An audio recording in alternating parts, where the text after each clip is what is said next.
Good morning, welcome back to the Junius Maltby channel. Very exciting news here. It did break briefly in 2015 when they discovered this ship, but Colombia is now working to salvage the Spanish treasure ship known as the San Jose. And it holds an estimated $1 billion in gold, silver, and jewels. Colombia is making progress towards salvaging a Spanish galleon carrying jewels and coins that sank more than 300 years ago.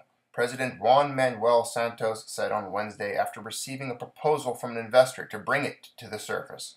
The ship, named San Jose, thought by historians to be carrying one of the largest unsalvaged maritime treasures, sank in 1708 near the historical Caribbean port of Cartagena, and its wreckage was located in 2015.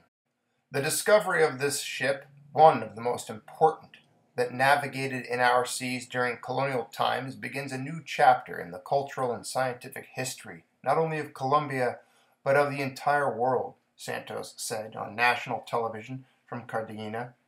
Questions about navigation, world trade, about colonial costs will be answered. The government will accept further offers to recover the ship and its treasure, Santos said. A museum will be built to showcase artifacts found in the wreckage. Many of the articles out there point to an obvious situation one could expect with a discovery of this size, and that's the onslaught of lawyers and people laying claim to the treasure. Colombia treasure ship lures lawyers, guns, and money. The quest for a Spanish galleon could redefine the law on who gets to own the past. Ever since it sank in battle off the coast of Colombia in 1708, the Spanish galleon San Jose has awakened conflicting claims. To Spain, the 64-gun vessel belongs to the mother country alone.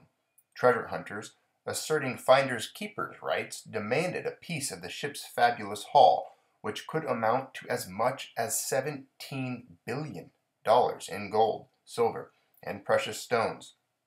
But don't tell that to the Colombians. They know that the San Jose and its storied riches were always meant for Fermina Daza, the heroine of Gabriel Garcia Marquez's Love in the Time of Cholera, whose fevered suitor vowed to dive to the bottom of the Caribbean so that she might bathe in showers of gold. 3 centuries on, the battle over the San Jose, the holy grail of wrecks, churns on in the courtroom, in diplomatic chambers, on the political stump.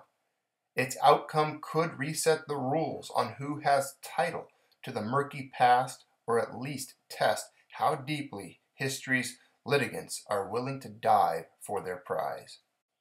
As is with the case of most of these treasures, I would only assume that at some point in the future, in order to fund the salvage operation and earn a bit of money for those involved, you'll see some of these items, not the best ones, not like the rare antique pieces of jewelry and such, but I'm sure we'll see some of the pieces of 8 and the doubloons and the escudos and all of the gold and silver coins that you and I have come to know and cherish as part of that piece of history.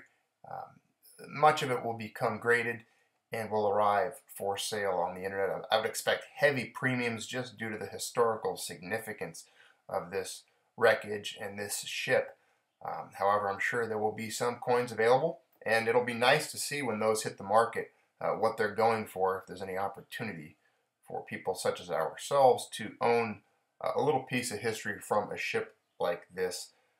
No telling, how many pieces of 8 reals pillar dollars are sitting there at the bottom of the ocean, stuffed in sand and debris and in barrels and in the hull of this ship.